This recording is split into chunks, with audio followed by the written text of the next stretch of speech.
my favourite section. It turns out to not be my guest's favourite section by the time the podcast gets aired, but it's called Under the Team Bus. Very similar to the quickfire questions, except this time, instead of answering which one you'd prefer, you ask which one of your teammates comes to your mind when you get asked that question. Okay.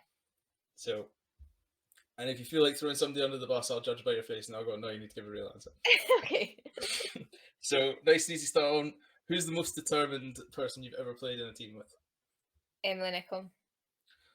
Good answer. Who's the biggest practical joker in the changing room? Ooh. Bethan Goodwin. Nice. Who is the most gullible? Who's the most likely to fall for the practical joke? Kelly Boyle. You're answering these with real quickness. I quite like it. You're not sugarcoating. There's no diplomatic shit. It's just, no, definitely her. Until they start asking me questions about it, then I'll need to have a good think about why. It's alright. Well, what I'll do when I'm editing this is I'll just go and find all their Twitter handles. So when I post the link, I'll just be like, you guys might want to watch this.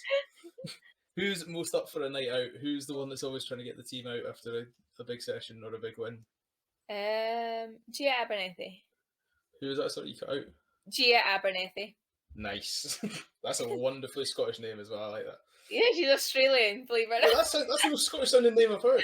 Yeah, no, she's an Australian. She's our current Sidings captain, so she's always looking for a bit of team building. And if we do win, we want to celebrate it. We've definitely missed a trick with her. We definitely should have looked through the grandparents like family tree for a Scottish heritage name. No. Who's got the most fashion sense in the squad? Obviously, you all have to wear the same stuff a lot, but who's the most fashionable when they come in for game day? Beth Dix. Nice. And controversially, who's got the most out there fashion where you think, oh, I don't know if I'd wear that? Oh. Not necessarily bad, but just wow. I think I might say Sarah McPhail, but she's actually really, really fashionable. But we have completely different body types. I could never pull off what she wears, but she looks really good. So it's actually a big compliment. But I can carry it off. I'm too old. Well, just put that as like most out there fashionable says brackets massive compliment. Yeah. Who's the best dancer in the changing room post game when you've got the tunes on? Oh. That's a hard one. Let me have a good think. Oh gosh, no one's coming to my mind. That's terrible. It's going to be even funny when I ask you the next question, which you can probably guess what it is. I'm going to go with someone who's not currently in the team, but they used to be, Jim McNeil. Fair. That means somebody's got to take it upon themselves on the next team night out to become the best dancer. Yeah. I'll be keeping a close eye next night out. I'll be like, who can I pick next time? So who's the worst dancer by comparison? Jim McNeil. Those two tend to go hand in hand, that question. Yeah, no, she just goes for it, and she's so bad she's good. I love that. Has she got any notorious dance moves? Any that stick in the brain where you're just like, oh my. Oh, there's a few. Yeah. We had an 80s night out once, a long time ago, and some of her moves in the 80s theme or 80s song were interesting. I love it when people just go interested and look away from the cameras. It's like, that's as much we're talking about. So, right, future coach, who could you see somebody coaching the national team for the next good 20 years or so? Or just a team? Who's like the on-field coach? I think Nick McCleary is quite a good coach. She's a PE teacher as well. Currently does school teams and stuff, but yeah. Good answer. Who is hard as nails? Who's somebody that you just think, if I ever got in a fight, I'd be happy if she was stood behind me on my side? Well, there's two people. Kelly Boyle would be the scrapper, and Emily Nichols the strong one of the team. She's the strongest player, so I'll take both of them if I can. Great response. I like that. Who's the most natural talent you've ever had? And what I mean by that is, who's somebody that's came into the team or the first time you've played against them and you just thought, this girl knows how to play netball? Like, might not be the most physical or the best athlete, but just... I'm going to say Bethan Goodwin.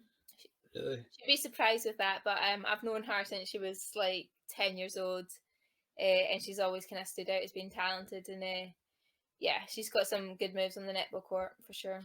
Fair play. And then from that, who's the most natural athlete you've ever, just somebody that's just got an engine for days? Iona Christian. Nice. Right, let's see. Are we near the end? Oh, we've got two left. Who is most likely to order a plain meal at Nando's, no spice? Oh wait, there is someone. Who is it? Oh, Callie.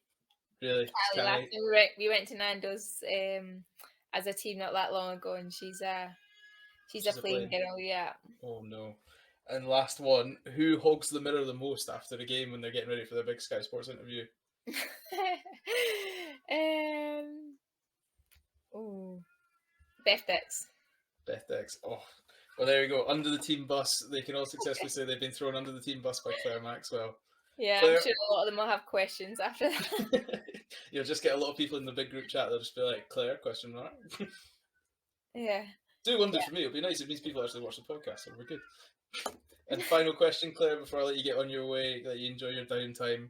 You have just won in Birmingham. You've won the World Cup. You've got the trophy. You have now got the team to get ready for a night out. You have to pick 3 songs. What 3 songs are you picking? Tell Me Something Good. Brilliant. What a start. It was our walkout song for the last game we played. Belter. Absolutely, that's a very classical choice song. I like that. Yeah, we played that before our World Cup, before every match. We used to go out to that. And Yes, Sir, I Can Boogie.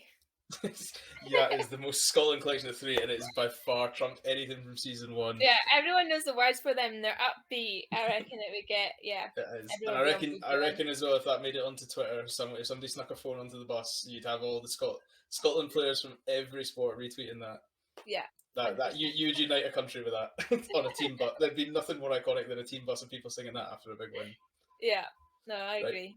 Claire, this has been an absolute pleasure. Thank you so much for coming on. It was a pleasure to finally get you on. Where can they find you on social media, or where should they look to follow on social media, the Sirens and everything? Yeah, so you can follow Strathclyde Sirens like on Instagram at sirens.netball, also on Twitter and Facebook as well. And then myself, it is Maxwell Brownie on Twitter or on Instagram, Claire_B_10. Amazing. Thank you very much. All those links will be in the description to everything. Spotify, Apple Podcasts, all the usual stuff there, exact same as last season. We're only getting bigger and better. Everybody, thank you so much for listening. As usual, thank you to the sponsor, Wild Haggis. As I said before, all links down in the description. Everything you need for protein, get it there. Discount code still applies. Always a good one. Check it out down below. Ladies and gentlemen, thank you very much for watching. My name's Sam Matthews. Over 8 Minutes Podcast is back with a bang. See you guys all again next week for another one. Thank you very much. Bye.